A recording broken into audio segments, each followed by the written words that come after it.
Hi, Chrystal. Hello. So nice to have you here. Thank you for having me. Of course, and please tell us a bit about yourself. Well, my name is Chrystal Toop, and I'm very recently was gifted my traditional name, um, Debajami Benisi Debajamu, and that means Story Healing Thunderbird. And Beautiful. yeah, I'm still getting acquainted with such a name. It's a big responsibility. I'm a member of the Algonquins of Pikwakanagan First Nation. I'm also French and Polish, and I'm a mother, a wife, a dog mom, a plant nerd, a social media nerd. I don't know. I have a lot of little nerdisms, but yeah, I'm very excited to be here, and I've been really enjoying the space that the Chamber of Commerce for Canadian Women has created. Again, loving that social media and the online spaces. It's been such a great asset to me as an entrepreneur. That's wonderful to hear. Wonderful to hear. What made you pursue your business? Oh, well, several things, actually. I was a mature student in university, getting my undergrad in sociology at Carleton University. And like many people in university, your perspective tends to get blown wide open. And that was absolutely my experience. And part of that was very challenging and difficult. Myself having that generational background as a residential school survivor, um, and also having lived experience as a street kid. Mhm. I was often, um, there's kind of this hustle that we talk about in street life, and sometimes the language I really found matched with entrepreneurship. And so that hustle that I had learned in survival actually transferred amazingly as an entrepreneur. And with my time in university, I had some, it's a different kind of schedule that you have in university. And certainly I was working a lot to support my two kids. And we all have invisible disabilities, myself and my two children. So, going to an office 9 to 5, I had done that for many years, found it very challenging for Mhm. different reasons, sometimes myself, sometimes not. And entrepreneurship has always been in my blood. I had my first job at 9, helping at a chip truck and doing house sitting. And I joke the Babysitters Club really set me up for my expectations. And I've just been very enterprising my whole life. Yeah. So when I was in university and feeling kind of crazy with all of the change and transition and challenges to overcome, I actually got a free trip to Native Women's Association of Canada. They had something called the Aben Conference. And, I had all these ideas and passionate things I was very passionate Mhm. about. And going to that conference, I was for the first time surrounded by entrepreneurs. Many of them are very famous now. And it's like, wow, I'm an entrepreneur. This is integral to my being. And just that bit of knowledge and putting on that new hat really just kind of set my whole world on fire. And it's been an evolving thing ever since. I've always been a very passionate reader and writer, and that was something that I knew I wanted to do one day, was put a book out into the world. So I started to come at it from that angle, but I've been public speaking for probably over 20 years. And Wow. yeah, so I'm very much that storyteller, and I'm really lucky that people want to help me pay my bills and let me do that work. So That's beautiful. It's a yeah, very inspiring story, I have to say. Mhm. no regret. Yeah. Mm. Is there a message you'd like to share with other women entrepreneurs or those who would like to follow in your footsteps? Wow. I would love to share with people that entrepreneurship is empowering. It can be Mm. hard, particularly if you don't have, perfect credit, or you don't have, those family members or that generational wealth and that support. Because that was certainly my experience. It was very DIY, and that's why I became so good at social media. It was free, um, but Yeah. there's a path for everybody in entrepreneurship, and it's just a matter of finding what you're linking up that passion with your own path, but also uh, it's so tempting as entrepreneurs to buy into this or that because we want to be successful, and lots of times we don't get a return. So I just like to tell entrepreneurs that I work with, if you can't afford it, don't pay for it. You find another way, and there will be another way. So, which brings me to my question: how did you fund your business? All me. All you? Yeah. Well, I've had a little help in the last few years where, uh, because I've been part of so much grassroots initiatives and collectives, I've been able to kind of combine collectively entrepreneur power. And Mhm. so for a time that looked like starting a reproductive justice collective, and that was called Aunties on the Road. And then the other, once that got going, we trained up a bunch of awesome doulas. I, stepped away and started working in Indigenous death doula work, and we started a collective for that just at the outset of the pandemic shutdowns. Mhm. So, with those particular collective grassroots efforts, we were very fortunate to get funding from the Youth Opportunities Fund with Ontario Trillium. And so, within those grants, they were 4-year grants, both of them were in the middle of year, year 3 with the Indigenous Death Doula Collective on our 4-year grant. We were able to compensate entrepreneurs like myself doing so much work for free. It was a little something to kind of add to the pot, like many of us do. We kind of layer these income streams, whether they're Mhm. passive or not.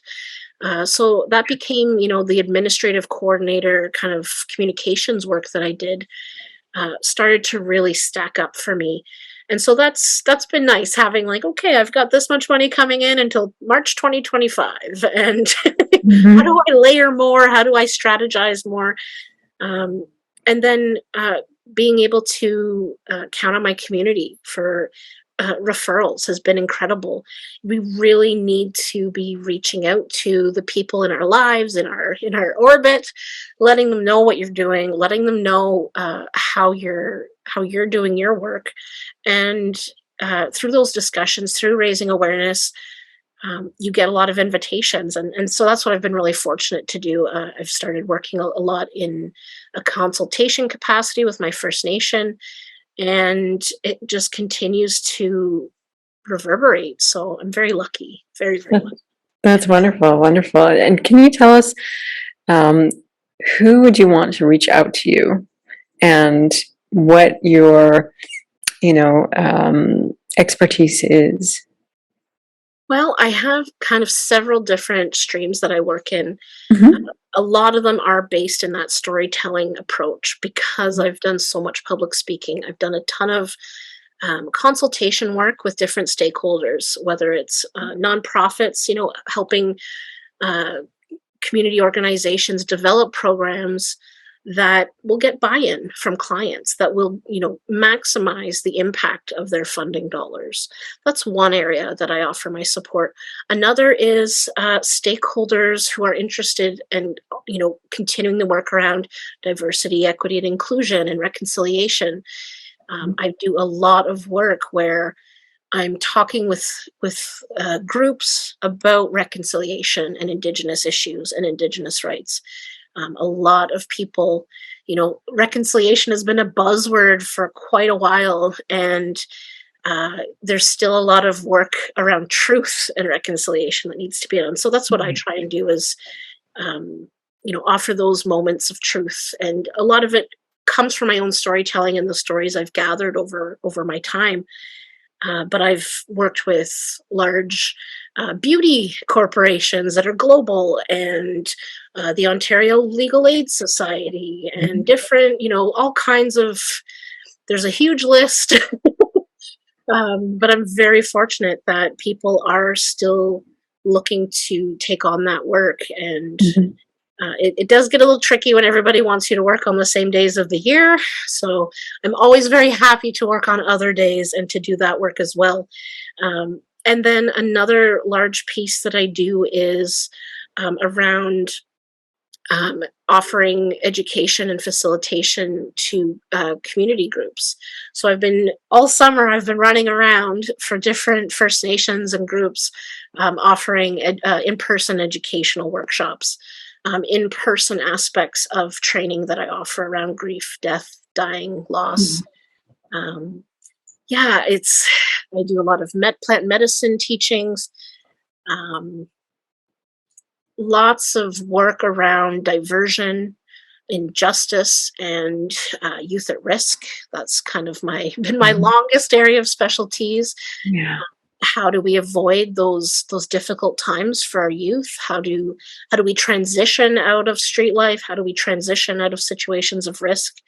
I'm especially passionate about human trafficking, and, acknowledging those stories in Canada. People still tell me we don't have that problem in Canada. And as someone who went to high school in Thunder Bay, that was some of the first stories I had ever learned about, were women in Thunder Bay who were disappearing on the ships at port and never to be heard from again. So there's a lot of ways that we can improve safe spaces. And so that's kind of really where harm reduction, safe spaces, and unlearning, those are really big areas that I work in often. And I always welcome the opportunity to do that work some more.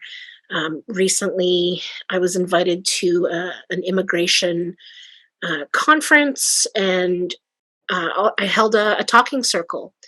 And it was a chance for folks to kind of decompress a little bit with all of the conference workshops they'd been going to, and to introduce them and welcome them to Algonquin territory, but also to offer them a chance to voice the power and the privilege that they were experiencing in these spaces, and to move through for some of the folks with white privilege, to move through decentering that whiteness, and what does that look like, and leaning into the discomfort.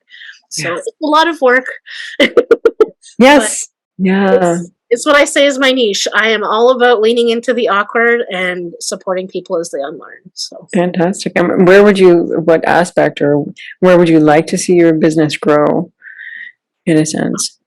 well, I'm really working towards creating that book project, bringing it into being, and I hope that because I do address a lot of post-secondary classrooms and things like that, Yeah. I hope to, in the next year or so, start supporting that kind of book project, and receiving those invitations to speak to those kinds of, it's a lot of kind of case study type of stuff that I taking the work that, addressing groups that are criminology students and police and nursing, and talking about how can we increase safety for Indigenous folks accessing and navigating systems.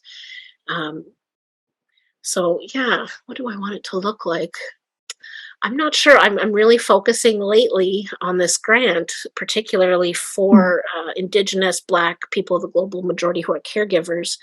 I want to continue to support caregivers, and caregiver burnout is something that I'm particularly mindful of. I'm really lucky to have some super smart friends that are kind of leaders in the academia world around caregiver burnout. And it's something that we continue to see is, we saw it in the pandemic. We all depended on caregivers, one form or another, whether they were the cashier at the grocery store who was staying open, or our family members who were looking after sick people.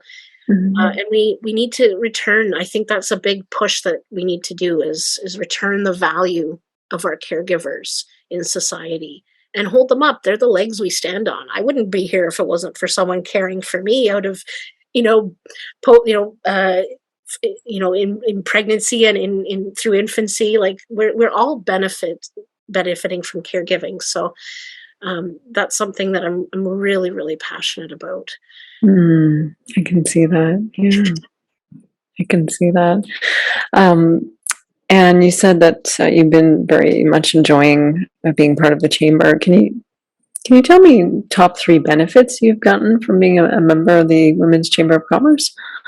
Well, I love the platform. I'm actually really inspired by the Circle platform that was created and how that's being operated. Like I said, got my social media nerdy hat on, and I hadn't had so much interaction with that platform or that kind of app, and it's been really great to get to know it and to learn how to use it.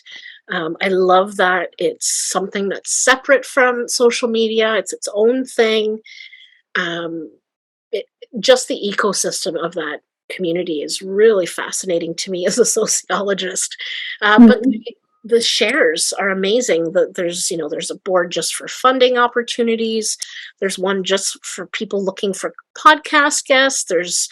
People are actively in those spaces looking to support each other and extend opportunities that lifting all the boats on the tide kind of thing. So it's very, I've consistently since 2014 sought out entrepreneurial spaces, and this particular space has been really lovely, and I'm just so glad I found it. Oh, it's fantastic. We're glad you found us. um, what can I say? Who would you like specifically to reach out to, and how can they contact you, Chrystal? Well, I'm always best reached via email, blackbirdmedicines@gmail.com. We are working on some 800 number stuff in the near future. And also getting some support staff will be great.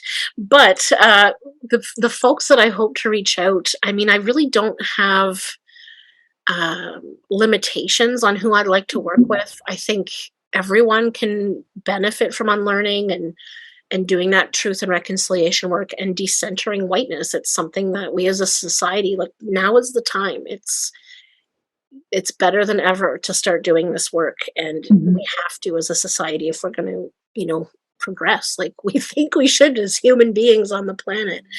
um, but when I think about who those partners could be, Mhm. um, I have a lot of experience working with national nonprofits and charities. Social justice work is something that I've done a lot of. I've done campaigns and things like that. So it is difficult to narrow down a particular person because it's been so varied. I've worked with, Mhm. like I said, a lot of corporations. I've done work with nonprofits, community level, all levels of industry, really. But I'm really eager to support folks that are looking to center Indigenous voices, because we know that there is a lot of politics to navigate when it comes to inviting and making space for Indigenous engagement. And we're not always given a rule book on how to do that. And Mhm. so that's something I really enjoy offering, is best practices to engage and increase Indigenous engagement. Um, and also how to be respectful and how to be centering those voices. I've seen a lot of folks who have tried and are passionate, but sometimes they miss the mark. And Mhm. that's okay, but it's also important to be open to, like, how can we improve, how can we do better, because it's not up to those Indigenous folks that we're trying to work with to do that. We're not looking to get that education from them. So here's me, I'm ready to do the education. So get the whoever wants that level of engagement with their community or whatever, just supporting them so that they're not making missteps, that they're acting respectfully. And also, because race shifting is such an issue, Mhm. um, as a society, we really have to be accountable. And for myself, I do genealogy for people that want to work with me. And it's because I've learned that that's necessary. I've been burned and used before. So I've seen a lot of harm done by folks who think that it's harmless to claim that they're this or that, when there is actually a lot of harm if you're not educating yourself. And for folks who perhaps have found that ancestor in their tree, there's important learning that goes along as well around indigeneity or indigenous identity versus ancestry, and how do we move between that, and how do we access learning and decolonizing. And so there's a lot of stuff in there. But I'm always very happy to connect with people, to have meetings, and to discuss these things, because I would rather I get a lot of requests like, I want to work with this person in your community, or can you introduce me to so and so. I am not sending you to these people until I know you're a safe person and you're not going to go in there like a wrecking ball. So those are the things I try and offer when I see the opportunity. And if folks are looking to, avoid those hurdles from the get-go, I'm here for that. Beautiful. Any final words you have for our listeners? Oh, I mean, I think there's been some prophecy for a long time that Indigenous community members have talked about, and depending where you are, you'll get a different kind of incarnation of that, or maybe a blend. But the eighth prophecy is very clear that it's a time where everyone is in the circle, and we must work together to move forward and to secure the future for the next 7 generations. So that's the core teaching of that eighth prophecy. And it's more important now than ever to work together. We know that we've passed the point that our planet can sustain us. We've passed a really important marker ecologically, and so coming together and working together and having everyone in the circle as one shared collective, I think is a really important direction for us to go. And we're at this time. It's such a critical time. So I just welcome everyone to learn about how they can be a part of that movement towards unity and shared interest, shared benefit for our future generations. So those are final thoughts.